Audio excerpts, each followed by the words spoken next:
The government of Ghana has received financial support of $60 million from the World Bank and Danida towards the setting up and implementation of a skills development fund, which is managed by COTVET. Today I have the head of the project support unit and the fund manager to delve into the vision and objective of SDF. I have to my immediate left Mr. Matthew Daly, who is the head of the project support unit. Matthew, welcome. Thank you. And of course, to my far left, Mr. Ato Simpson, who is the fund manager of SDF. Ato, you're welcome. Thank you. Right. Stick and stay, I'll be right back.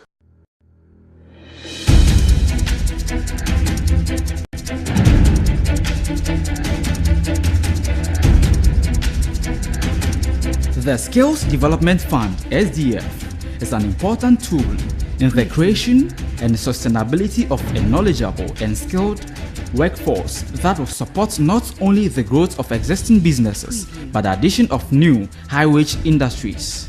It is a challenge fund providing a demand-driven response to three critical challenges encountered by the productive sectors of Ghana: an adequately qualified labor force, the agency of training institutions providing up-to-date skills training, and access to state-of-the-art technology. The SDF caters to the skills needs of the formal and informal sectors of the economy. It will be available for pre-employment initiatives and address the needs of continuous skills upgrading. The fund will also support partnerships between science and technology providers and industry targeting productivity improvement, product diversification and growth through technology development and organizational innovations.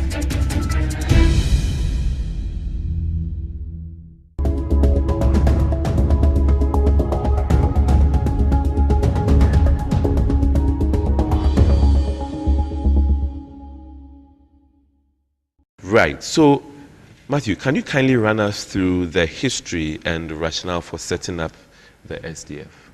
Thank you. Let me rather pick it from the setting up of the project support unit.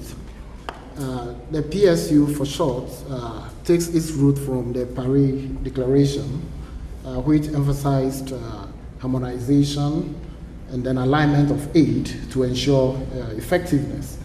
And flowing from that, government in 2008, specifically in September 2011, issued a cabinet directive asking all ministries to, and then MMDAs for short, to set up project implementation units to implement donor-funded projects.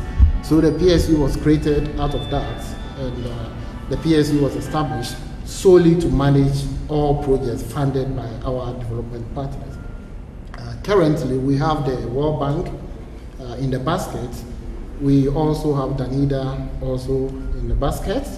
We are working closely with the African Development Bank also, and the German government, GIZ, KfW, has joined the basket, and we expect China to be fully on board sooner than later.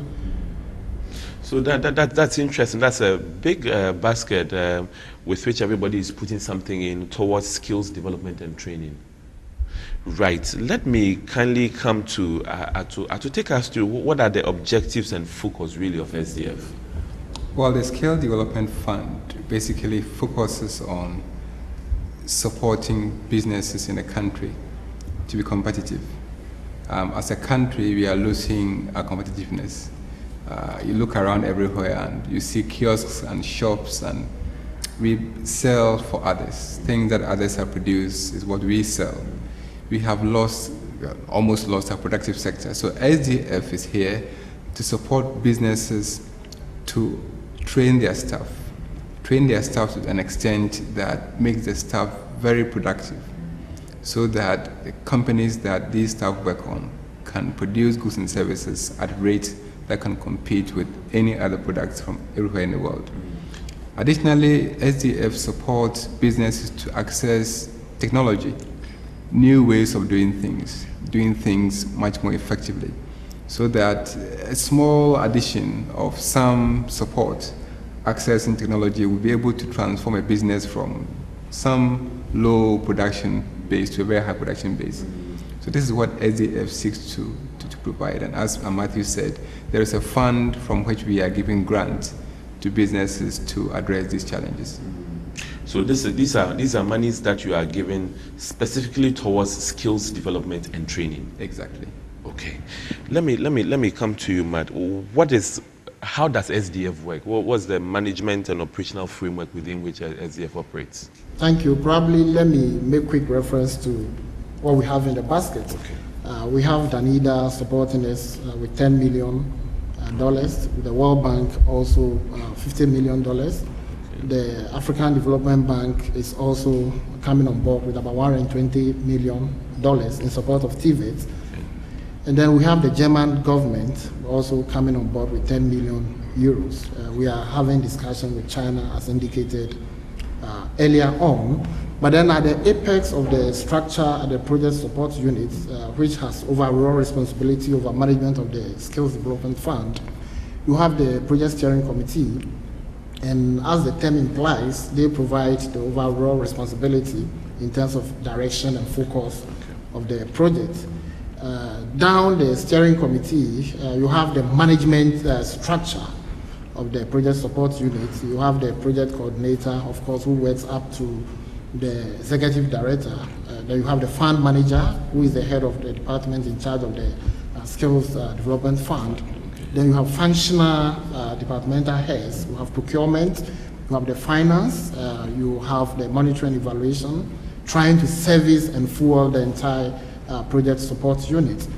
So we take the source of our power from the steering committee, where we have approval for our work plans and the budget, and then based on that, we go into implementation with the various heads of department championing it, and then working through the various beneficiaries to be able to assess the fund. And I'm sure my colleague will take you through the mechanism for assessing the fund. So basically, that is the structure of the project support unit. Okay, I didn't hear you mention the Ministry of Education. Does it have anything to do with it? Yes, COTVET itself is under the Ministry of Education. Okay. And then the project support unit is a department or a unit within COTVET. So we work up to the Ministry of Education. Okay. And for your information, the steering committee is chaired by the Minister for Education or his or her representative. Okay, so definitely the Education Ministry has a lot to do, in fact, if not everything to do with SDF. Okay, we'll take a quick break here and come back shortly. If ever there is one driver which can propel our country to full-scale developed status, then it is through quality skills training. On that front, the Council for Technical and Vocational Education and Training, COTVET, through a Skills Development Fund, is spearheading that agenda in Ghana. Who is going to provide the service? And our main focus has been on mass production of garments. There was a lot of talk about Sakawa. Are you able to use these same processes to also apprehend people? That is correct. Our research showed that Ghana was at number 8 in the world when it comes to cybercrime. On this program, we shall open up the SDF to you. So SDF is here to support businesses to train their staff to be very productive. All that we're trying to do is to build a very solid human capital base. We shall profile beneficiaries of SDF. We are now even positioned to train about 400 workers. We gave them $276,000. There is a fund from which we are giving grants to businesses to address these challenges. You develop these moringa plants into product like soap, creams. Okay. My name is ANKRAH and I bring you SDF Diaries. Make a date with me on GTV. SDF is an initiative of the Government of Ghana with support from the World Bank and Danida.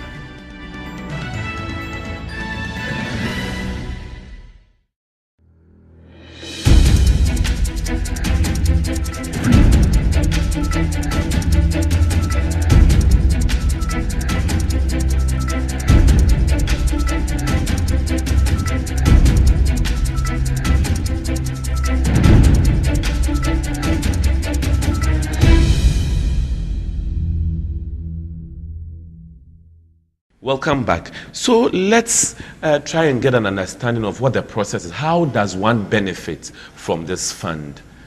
Atu?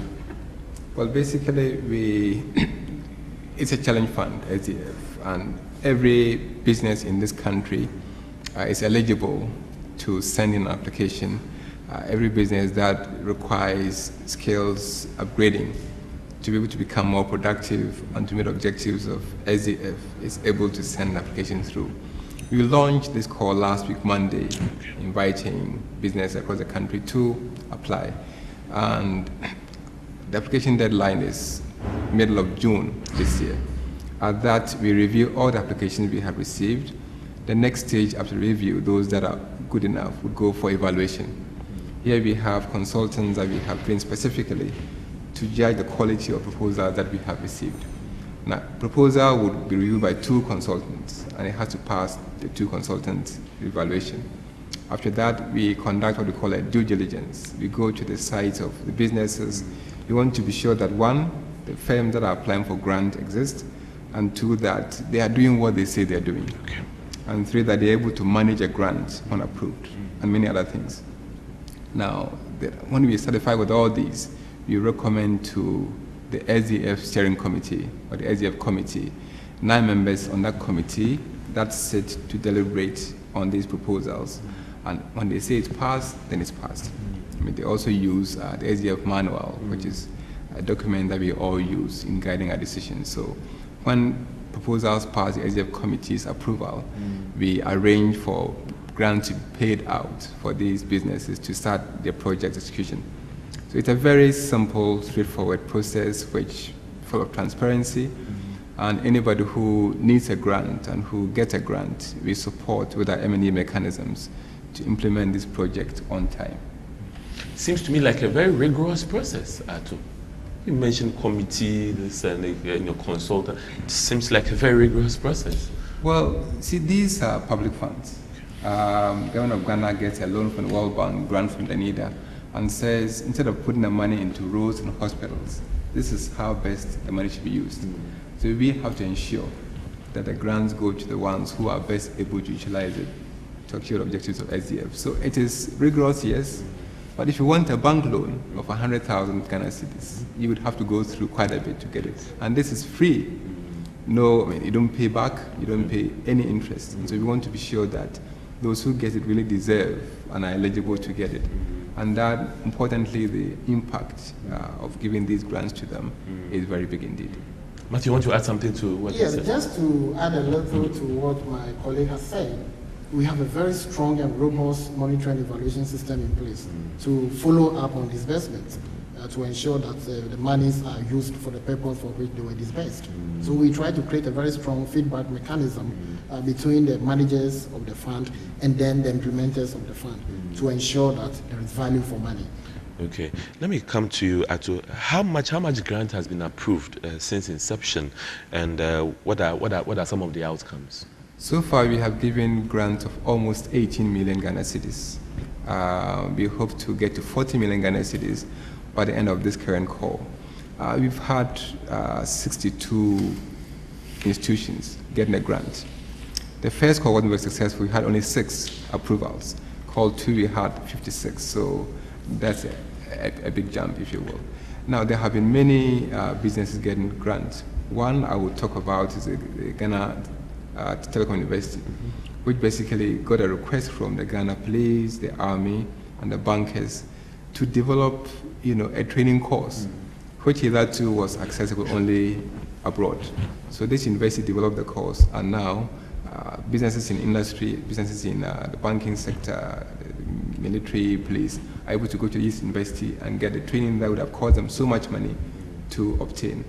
We're also supporting PMC, the company that does jewelry. You're talking about precious minerals. That's correct. Okay.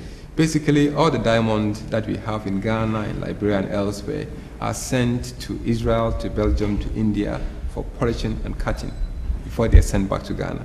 At an extra cost? At a very high cost. So we are supporting PMC to get the skill to do the cutting and polishing in Ghana.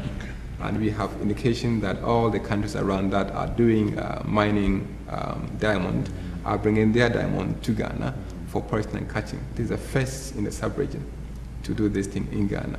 We're also supporting a firm in the central region that does hatchery or fingerlings. So basically this firm produces baby fish, if you will, and for sale to firms that are doing aquaculture on the Volta Lake. Every month it does 200,000 fingerlings, but it's buying some technology, some know-how, which can triple its production per month. With grants from SDF, it's able to do that. And we have scores of other businesses, small-scale businesses, hairdressers and mechanics and carpenters and others across the country, all getting the grants for their businesses.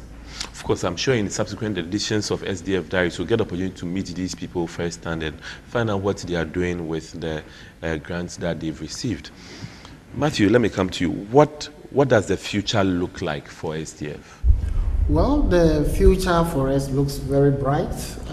All that we try